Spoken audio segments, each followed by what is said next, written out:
Tidak ada. Allahul musta'an. Tidak ada. Bisa. Taib. Aina mikrofon? Taib indak ya Aba Umair, ma fa'ala Nugair. Iqra. Sanad al-awwal. Sanad al-awwal rawahu at-Tirmidzi wa Nasa'i. Khalas ma yahtaj akhrajahu alasan bisur'ah. Sanad awal man fi sanadih dhaif. Sanad tsani man fi sanadih dhaif. Indak bisur'ah. Mutali al-A'mash an Abi Ishaq an Abi Ahwas an Abdullah bin Mas'ud. Sanad dhaif li'adil Abi Ishaq bidalil sihada sanad. Jalan yang kedua, ya Syu'bah an Abi Ishaq sanad Abu Ubaidah bin Abdullah bin Mas'ud an abihi. Sanad dhaif li'adil Abu Ubaidah bahwa la nasma' an abihi. Komentari Quraib an Wasil al-Ahdad an Syaqiq an Mas'ud. siapa Huraits? Quraib bin Abdul Muttalib dhafahu al-Qayyim. Didhaifkan para ulama. Yang keempat, Rawahu Dawud min tariq Qatadah an Abdul Rabbi an Abi Iyad an Abi Mas'ud bi sanadihi Abu Iyad qala al-Hafiz rajul maqbul. Qatadah bidalis bi hadha sanad. Rawahu Muslim an Ibnu Abbas. maka 4 jalan dari Ibnu Mas'ud seperti yang disebutkan oleh saudara kita Abu Hammam, Abu Umair Hammam dari Pekanbaru. Maka seperti itulah penuntut ilmu. Apalagi kalian belajar ilmu hadis, maka ini adalah pelajaran yang emas. Kita sebutkan sanadnya, bahwa hadis ini bisa naik kepada derajat sahih li ghairih dari jalan-jalan yang kami sebutkan. Maka seperti itu murid-murid di zaman dulu, di mana para muhaditsun, Imam Syu'bah meriwayatkan kepada muridnya, haddatsana fulan an fulan an fulan, ditulis dan dihafal. Hadis yang kedua, haddatsana fulan an fulan an fulan. Hadis yang ketiga, haddatsana fulan an fulan an fulan, dihafal seperti itu. Maka di sini antum tulis cepat. Masya Allah, dari 5 sanad, dari 2 sahabat Ibnu Mas'ud dan Ibnu Abbas, jalan dari Ibnu Mas'ud ada 4 jalan, yang semuanya tidak lekang dari kedhaifan, bisa dicerna. Maka dari sini keluarlah hasil apa? Bahwa hadis khutbatul hajah,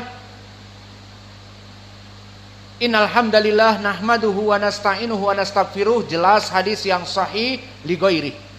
Dan faedahnya tadi, hadis ini dipakai dalam berbagai perkara yang baik. Tidak mesti khutbah nikah, tetapi malah kenteh talabi korek pen, tetapi juga dipakai untuk berbagai muhadarah, khutbah Jum'ah, bahkan penulisan kitab.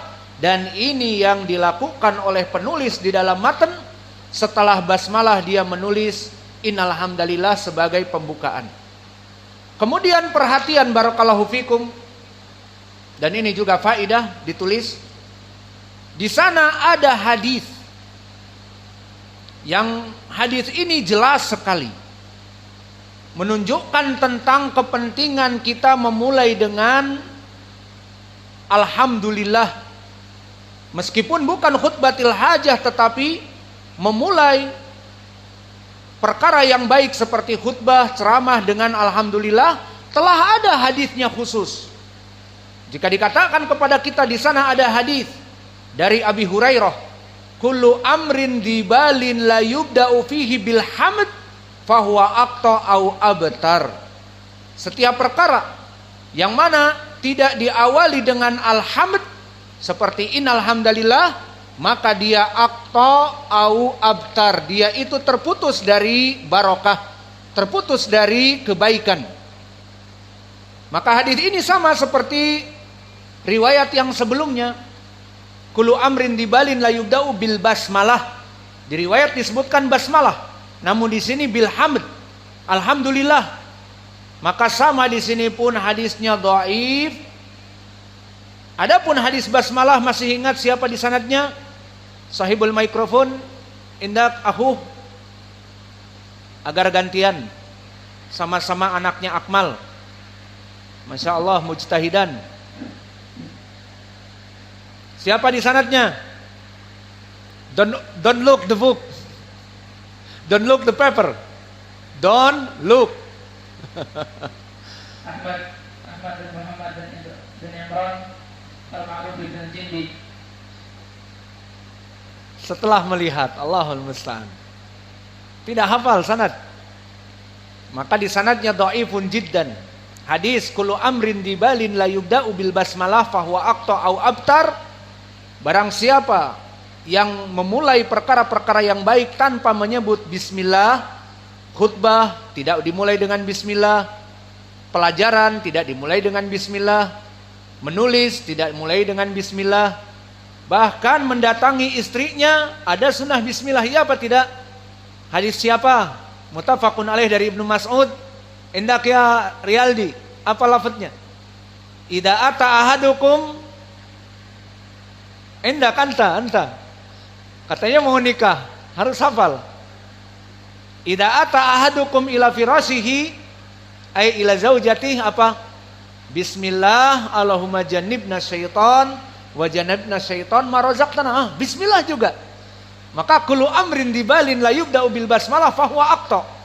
Barang siapa tidak menggunakan bismillah dari perkara-perkara yang baik, dia terputus dari barokah. Hadis ini dhaifun jiddan, di sanadnya Ahmad ibnu Muhammad ibnu Imran, ma'ruf dengan Ibnul Jindi. Siapa yang menyebutkan dhaif? Al-Khatib Al-Baghdadi di kitabnya Tarikh Baghdad meriwayatkan dari Al-Azhari huwa laisa bisyai, dan Al-Atiki mengatakan dia adalah Syiah.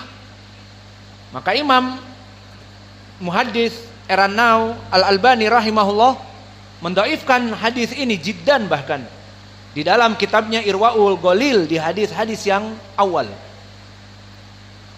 Maka berapa banyak dari para ulama yang menggunakan hadis-hadis ini dan mensyarah hadis ini, kullu amrin dibalin la yubda'u bil basmalah fahuwa aqta, maka dia hadis yang dhaif. Dan karena dhaifnya hadis ini pula dipakai oleh sebagian ulama ataupun lafaz yang lain bil hamd, diganti basmalahnya dengan alhamd. Maka jika ada yang mengatakan kepada kita pendalilan khutbatil hajah bisa dikuatkan dengan hadis la yubda'u bil basmalah fahuwa aqta au abtar, jika tidak diawali bil hamdi, kullu amrin la yubda'u bil hamd fahuwa aqta au abtar. Ini pun hadis yang marfu, kedudukannya syadz au mungkar. Maka hadis mungkar dhaifun jiddan. Seperti telah datang hadis ini diriwayatkan oleh Imam Abi Daud dan Imam Ibnu Majah dan Imam Ahmad dan An-Nasai serta Ad-Darqutni dan Al-Baihaqi serta Ibnu Hibban. Dikeluarkan oleh banyak para ulama di kutub-kutub mereka, yang mana madar sanadnya bertumpu kepada Qurrah Ani Zuhri an Abi Salamah an Abi Hurairah anin Nabi sallallahu alaihi wa ala alihi wasallam, katanya dari Nabi. Maka hadis ini barakallahu fikum, hadis yang marfu diangkat dari Abi Hurairah kepada Nabi, dhaifun jiddan. Kenapa? Pertama, Qurrah yang meriwayatkan dari Zuhri di sini madarul hadis Qurrah ibnu Abdurrahman ibnu Huwail, maka dia adalah rawi yang dhaif. Disebutkan oleh Abu Hatim laisa bil qawi, dan disebutkan oleh Imam Ibnu Ma'in dhaif. Dan dengan dhaifnya tidak cukup dengan itu. Maka kenapa dhaifun jiddan? Kalau dia penyakitnya hanya seperti ini saja, Qurrah ibnu Abdurrahman ibnu Huwail, dia itu hafalannya rusak, hanya sekedar itu saja, hadis ini dhaif cukup. Namun di sini dia menyelisihi murid-muridnya Imam Az-Zuhri yang thiqat dan bahkan min asbatin nas dari Imam Az-Zuhri. rawi dhaif menyelisihi murid-muridnya Imam Az-Zuhri. Qurrah ibnu Abdurrahman meriwayatkan dari Abi Hurairah dari Nabi. Ini kesalahannya dia. Maka murid-muridnya Imam Az-Zuhri yang sebagian min asbatin nas dari Az-Zuhri, maka mereka meriwayatkan dengan mursal. Apa maknanya mursal? Meriwayatkan dari Zuhri dari Nabi. Tidak dari Zuhri dari Abi Salamah an Abi Hurairah dari Nabi, tidak. Tetapi kebanyakan muridnya Imam Az-Zuhri meriwayatkan dari Zuhri mursal kepada Nabi, tidak mengatakan an Abi Salamah an Abi Hurairah. Maka siapa yang menyelisihi Qurrah ibnu Abdurrahman ibnu Huwaywil yang dhaif tadi? Pertama, Uqail ibnu Khalid, diriwayatkan oleh Imam An-Nasai di Amal Yaum wal Lailah, dan Uqail ibnu Khalid min asbatin nas dari Imam Az-Zuhri dan dia thiqah. Yang kedua, Sa'id ibnu Abdul Aziz, diriwayatkan juga oleh Imam An-Nasai di Amal Yaum dan Lailah, dan Sa'id ibnu Abdul Aziz rawi yang thiqah. Dan yang ketiga, Yunus ibnu Yazid Al-Aili, dan Yunus ibnu Yazid Al-Aili rawi yang thiqah min asbatin nas dari Imam Az-Zuhri, paling kuat periwayatannya dari Az-Zuhri. Dan Su'aib ibnu Abi Hamzah yang keempat, diriwayatkan oleh Imam Abi Daud, dan Su'aib ibnu Abi Hamzah dari rawi yang thiqah dan paling kuat periwayatannya dari Az-Zuhri. Maka mereka empat, awas, saya tanya nanti, murid-muridnya Az-Zuhri yang kuat, Uqail ibnu Khalid, Sa'id ibnu Abdul Aziz, Yunus ibnu Yazid Al-Aili, keempat Su'aib ibnu Abi Hamzah, meriwayatkan dari Imam Az-Zuhri, qala Az-Zuhri qala Nabi. Berarti dari Imam Az-Zuhri tabi'i berkata langsung dari Nabi. Maka jelas sanadnya mursal. Maka yang rajih, hadis ini dari empat murid Imam Az-Zuhri yang kuat, yang min asbatin nas dari Az-Zuhri, adalah mursal ani Zuhri anin Nabi. Ini yang rajih. Adapun periwayatan yang marfu dengan jalan disebutkan sahabatnya, disebutkan tabi'i kabirnya, seperti diriwayatkan oleh tadi Imam Abi Daud dan yang lain dari Qurrah ibn Abdurrahman, meriwayatkan dari Abi Salamah tabi'i, dari Abi Hurairah sahabi, dari Nabi. Maka ini dari kegagalfahaman dan kesalahan hafalan Qurrah ibn Abdurrahman. Maka di sini kita hukumi hadis ini mungkar. Pertama, dhaifnya Abdurrahman yang meriwayatkan dari Az-Zuhri. Kedua, kenapa mungkar? Menyelisihi rawi dhaif dengan rawi-rawi yang thiqat dari murid-muridnya Imam Az-Zuhri, yang mana dia menyelisihi murid-murid Imam Az-Zuhri yang empat. Dia meriwayatkan marfu dengan sanad yang panjang dari Az-Zuhri, dari Abi Salamah, dari Abi Hurairah, dari Nabi. Maka murid-muridnya Imam Az-Zuhri justru langsung dari Az-Zuhri, dari Nabi, yang mursal, terputus. Maka disinilah para ulama mengatakan tentang dhaifnya hadis ini.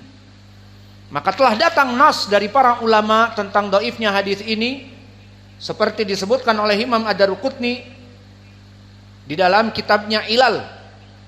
Tafarrada bihi Qurrah an Zuhri an Abi Salamah an Abi Hurairah wa arsalahu ghairuhu an Zuhri an Nabi wa Qurrah laisa biqawi fil hadis wal mursal huwa shawab.